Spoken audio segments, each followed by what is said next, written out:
Bonjour, nous sommes le 9 juin 2036 et je vais vous parler de mémoire. Plus précisément, de préservation de la mémoire pour les installations de stockage de déchets radioactifs. C'est un sujet que je connais un peu, je travaille à l'ANDRA. L'ANDRA, l'Agence nationale pour la gestion des déchets radioactifs. Et j'en suis fier. Donc l'ANDRA, qu'est-ce que c'est? C'est un EPIC, c'est un établissement public à caractère industriel et commercial. Un établissement public, indépendant, et financé par les différents producteurs de déchets, de l'énergie nucléaire par exemple, notamment à travers des provisions constituées aux grandes heures du nucléaire, par l'industrie, par le secteur médical. Et notre métier, c'est de construire, encore un peu, moins, mais construire, exploiter et surveiller les installations de stockage de déchets radioactifs.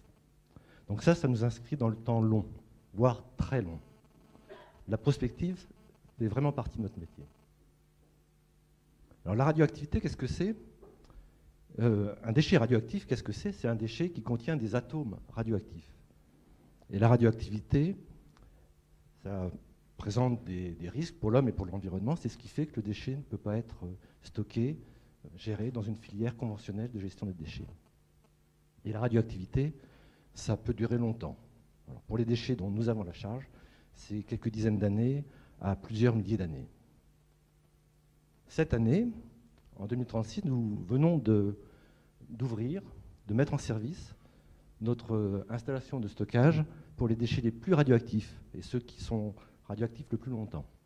CIGEO, notre centre industriel de stockage géologique. C'est une installation qui est prévue pour être exploitée pendant 125 ans. Donc ça nous amène, vous voyez, au milieu du siècle prochain. Et à l'autre bout de la gamme des déchets radioactifs, pour les déchets de très faible activité, nous avons aussi tout récemment ouvert un nouveau centre pour les déchets de démantèlement en particulier. Alors, en réalité, c'est le deuxième centre qu'on a pour les déchets de très faible activité. Le premier avait été ouvert en 2003. Il a été exploité pendant une trentaine d'années. Il a été exploité pendant une trentaine d'années et dès 2020, on était arrivé à 500 000 m3. Donc, ça représentait à l'époque déjà les 3/4 de la capacité de ce centre. Et donc, et à ce moment-là, on n'avait pas encore commencé à démanteler les centrales nucléaires. Aucune, même pas Fessenheim. Mais on avait quand même des déchets de démantèlement issus d'autres installations nucléaires. Mais on savait, donc on savait qu'on pourrait aller un petit peu plus loin que la capacité qui était prévue à l'époque, puisqu'on a entre-temps optimisé la conception du stockage, son exploitation. Donc on a pu booster sa capacité jusqu'à plus de 900 000 m3, mais on savait que ça ne suffirait pas. Et donc dès les années 2015, on a commencé à réfléchir au futur centre de stockage pour le reste des déchets radioactifs. Donc quand nous aurons fini de démanteler les 37 réacteurs qui sont déjà arrêtés, plus les 21 qui restent encore en service, d'après nos estimations, on devrait arriver à plus de 2 millions de mètres cubes de déchets radioactifs de très faible activité. Bon, plus de 2 millions, pour notre activité, c'est beaucoup. Dans d'autres secteurs, ce n'est pas énorme, mais pour notre activité, c'est beaucoup. C'est en gros 30 fois le volume des déchets total des déchets que nous stockerons dans l'autre installation, CIGEO, que je viens de vous montrer.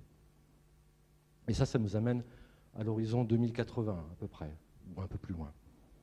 Donc vous voyez, on est dans le temps long, d'autant plus que ce temps long, pour nous, ne s'arrête pas à la fermeture des stockages. Ils continueront à fonctionner de manière passive, bien après leur fermeture, à condition qu'on ne vienne pas les perturber. Alors, souvenez-vous, dans les années 2015, la grande question sur Internet, c'était la question du droit à l'oubli. Il fallait trouver des moyens pour effacer certaines informations personnelles.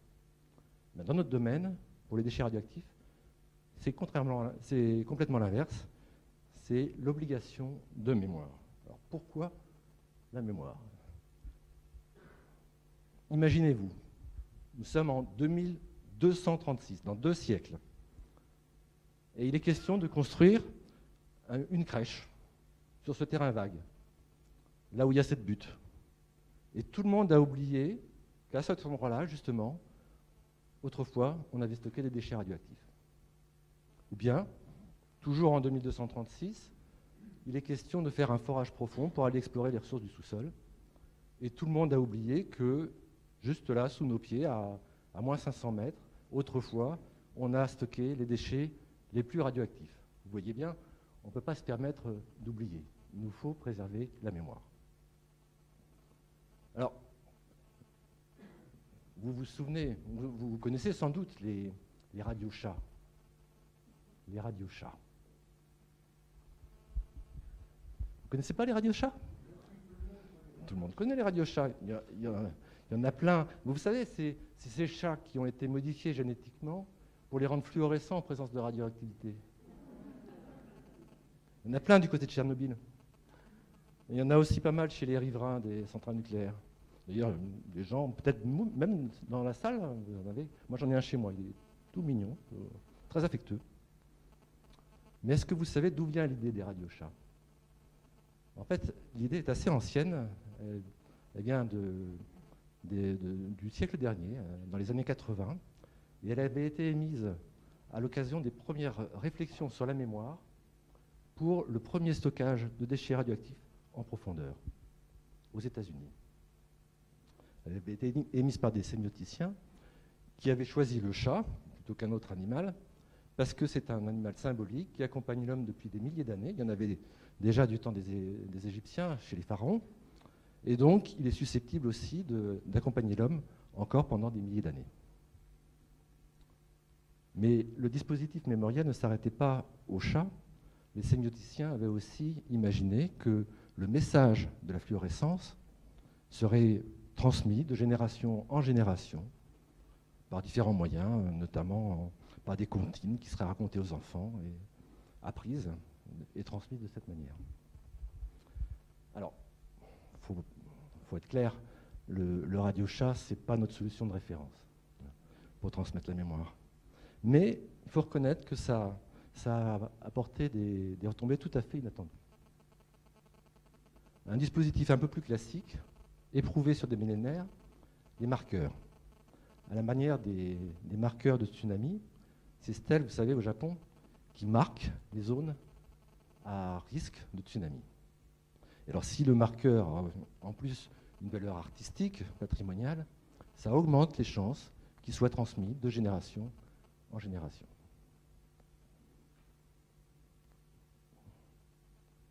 Alors, le marqueur, donc, c'est essentiellement pour indiquer l'existence d'un stockage à proximité. Et les sémioticiens nous aident à faire en sorte que ce message soit interprété correctement. Donc ça, c'est pour les millénaires. Mais à plus court terme, on est dans la prospective là, à plus court terme, on a besoin de transmettre des informations beaucoup plus détaillées. Beaucoup plus détaillées. Parce que nous voulons transmettre à nos descendants les moyens pour comprendre ce qu'est le stockage, comment il fonctionne, et pour pouvoir intervenir s'ils le souhaitent, quel que soit le motif de leur intervention. Et pour ça, évidemment, pour transmettre des informations en quantité, on a pensé à l'archivage numérique. Mais on n'a trouvé personne qui accepte de nous garantir que sa solution d'archivage numérique serait capable, tiendrait et serait lisible, exploitable pendant plusieurs siècles. Personne. Tous les fournisseurs contactés ont décliné. Allez savoir pourquoi. Donc, on en est revenu au bon vieux papier. Enfin, un papier un peu spécial, à vrai dire, ce qu'on appelle du papier permanent. C'est un papier sans chlore, qui ne jaunit pas, qui vieillit très lentement, en conditions normales de conservation. Il tient 6 à 10 siècles. Et nous travaillons aussi sur d'autres supports. Et nous travaillons aussi sur des capsules temporelles. Vous savez, les capsules temporelles. Alors, les capsules temporelles, vous savez, ce sont ces boîtes de quelques litres à quelques dizaines de mètres cubes dans lesquelles nous mettons à notre génération, des objets de notre présent pour les transmettre à nos descendants dans un futur plus ou moins lointain. pour leur montrer ce qu'est notre vie, les objets de notre quotidien, quels sont ce qui nous tient à cœur. Voilà. Pour faire un petit historique sur les capsules temporelles, parmi les premières capsules temporelles connues, il y a les urnes de l'Opéra à Paris. Donc elles ont été créées en 1907, c'était les débuts des machines parlantes. Et donc la grande idée, c'était de créer une sorte de musée de la voix avec des... Il va me troubler, lui.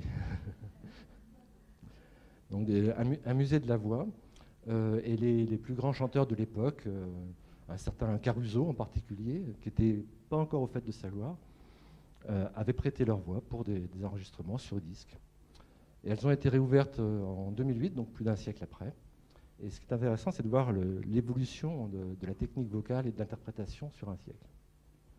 Un autre exemple très ambitieux, ça a été la crypte de la civilisation, donc, qui elle, a été scellée en 1940, avec des milliers d'objets à l'intérieur et des centaines de milliers de pages de texte. Et donc, alors celle-là, elle n'a pas été réouverte encore, puisque ces concepteurs avaient pour objectif de se projeter aussi loin dans le futur qu'on avait de recul dans le passé. Donc ils étaient remontés dans le passé au début du calendrier égyptien, et donc ils se projetaient en 8113 dans le futur pour la fermeture. Donc on a un peu de temps encore pour la réouvrir, mais on a par contre un catalogue de tous les objets qui sont à l'intérieur. Et plus récemment, la société Yahoo a aussi créé sa capsule temporelle, donc en 2006, avec 5 téraoctets de données à l'intérieur. Donc là, c'est une capsule temporelle numérique. 5 téraoctets de données, donc ce sont des textes, des images transmises par le public du monde entier. Alors vous voyez, elle a été réouverte, cette capsule, en 2020, à l'occasion des 20 ans de la société. Ça montre, 14 ans, ça montre l'ambition qu'on peut avoir dans l'archivage numérique, et ça nous conforte un peu dans notre idée de nous rabattre sur le papier permanent. Et alors, donc nous avons créé nos propres capsules temporelles, que nous avons enregistrées à la Société internationale des capsules temporelles, l'ITCS. Et nous y avions mis nos KIF. Alors, vous savez, nos KIF, nos Key Information Files. Bon, en français, dossier d'information clé. Il faut savoir qu'à l'international, avec nos homologues, nous avons développé un standard pour la description synthétique de nos sites de stockage. Donc en 40 pages, vous avez l'essentiel sur le centre de stockage. Sa localisation, les déchets qui sont stockés, quelques éléments d'historique, et il me trouble. Quelques éléments d'historique, les principes de conception, et surtout, pourquoi le stockage est sûr si on n'y touche pas. Et vous avez aussi quelques éléments qui renvoient aux autres sites de stockage. Ça, c'est pour la robustesse des dispositifs mémoriels. Et donc, nous avons mis nos KIF dans nos capsules temporelles. Et nous proposons aussi à tous ceux qui veulent créer leur propre capsule temporelle, nous proposerons aussi un KIF. Nous leur mettons à disposition un KIF, bien sûr, imprimé sur papier permanent. Vous voyez, nous sommes dans le temps long. Et alors dans le temps long, pourquoi? Parce que la radioactivité, ça dure très longtemps. Ça dure très longtemps, et nous savons très bien que les déchets resteront longtemps, bien après nous. Donc, pour qu'ils soient gérés de façon responsable vis-à-vis des générations futures, nous avons besoin d'impliquer toute la société. Vous êtes tous concernés. Donc, nous consolidons notre dispositif en permanence, et nous sommes à l'écoute de toutes les suggestions. Toutes. Merci de votre attention.